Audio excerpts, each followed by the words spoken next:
Guys आज अपन देखेंगे कि जीएनपी क्या होता है, ग्रॉस नेशनल प्रोडक्ट क्या होता है। तो उसके लिए अपन पहले देखते हैं कि जीडीपी क्या होता है। तो जीडीपी क्या होता है, monetary value of the final goods and services produced with in a territory in a given financial year. तो जीडीपी क्या होता है कि मतलब अपन एक टेरिटरी, एक कंट्री है, उसके अंदर कितना प्रोड्यूस हुआ है फाइनल गुड्स एंड सर्विसेज की जो मॉनेटरी वैल्यू है, उसका जो समेशन होता है ना given financial year with in a territory, उसको बोलते हैं अपन जीडीपी। इसमें फॉरेन इन्वेस्टर्स भी इन्वेस्ट कर सकते हैं, इंडिया के बाहर के लोगों की भी इनकम इसमें काउंट हो जाती है, पर वो विद इन अ टेरिटरी होना चाहिए। जबकि जब अपन जीएनपी देखते हैं, ग्रॉस नेशनल प्रोडक्ट, इसमें क्या होता है, नेशनल्स के द्वारा अपन देखते हैं कि कितना प्रोडक्शन हुआ, उसकी मॉनेटरी वैल्यू क्या है। तो ये इसका बेसिक डिफरेंस है।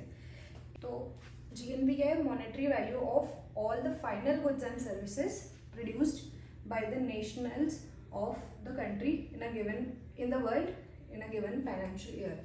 तो जीएनपी क्या होता है कि एक कंट्री के जो लोग हैं उन्होंने कितने final goods and services produce करी एक फाइनेंशियल ईयर में इन द वर्ल्ड। ठीक है, तो बेसिक इसमें अपन कैलकुलेशंस कैसे बैठती है कि जो जीडीपी है उसमें कितने फॉरेन वाले लोग हैं, उनकी जो फैक्टर इनकम है उनको अपन माइनस कर देंगे, और उसमें क्या ऐड करेंगे अपन कि जितने भी बाहर जो अपने अब्रॉड में नेशनल्स रह रहे हैं उनकी फैक्टर इनकम अपन ऐड कर देंगे। तो इससे अपना क्या आ जाएगा, जीएनपी आ जाएगा। तो वो अभी अपन निकालते हैं।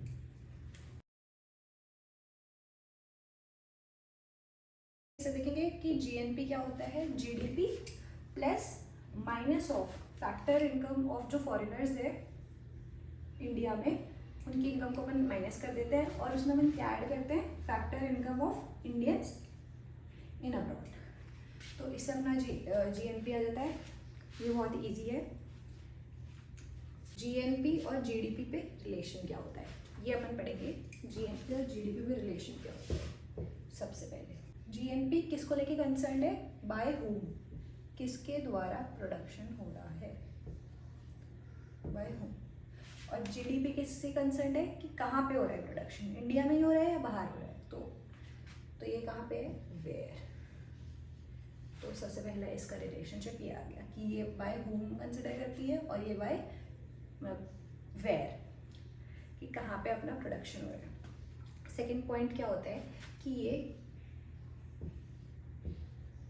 क्वांटिटेटिव एस्पेक्ट कवर करती है, जबकि ये क्वालिटेटिव।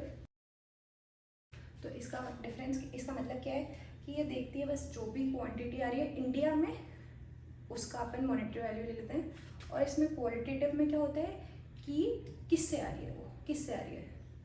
तो ये अपना क्वालिटेटिव एस्पेक्ट कवर करती है जीएनपी। एक जो क्लोज्ड इकोनॉमी होती है उसमें क्या होता है, तो कंट्री के बाहर से बाहर के मार्केट से अपन ट्रेड नहीं करते। तो क्लोज्ड इकोनॉमी में क्या होगा कि इंडिया के लोग इंडिया में ही ट्रेड करेंगे और बाहर के लोग बाहर में। तो उस केस में क्या होगा, जीडीपी इक्वल्स टू जीएनपी हो जाएगा।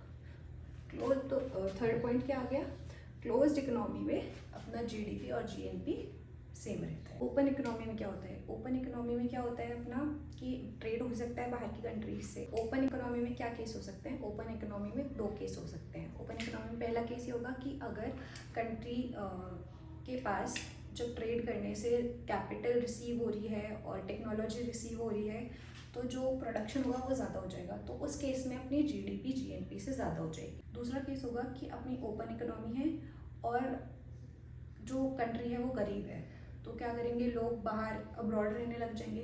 तो उस केस में क्या होगा, सब बाहर चले गए, तो नेशनल्स के द्वारा जो प्रोड्यूस्ड इनकम है वो इंक्रीज़ हो जाएगी, बाहर ही इंक्रीज़ हुई, टेरिटरी में नहीं हुई। तो उस केस में अपना जीएनपी जीडीपी से बड़ा होगा। तो आई होप कि ये टॉपिक आपका क्लियर हो गया है। तो थैंक यू गाइस, मिलते हैं अगले लेक्चर में।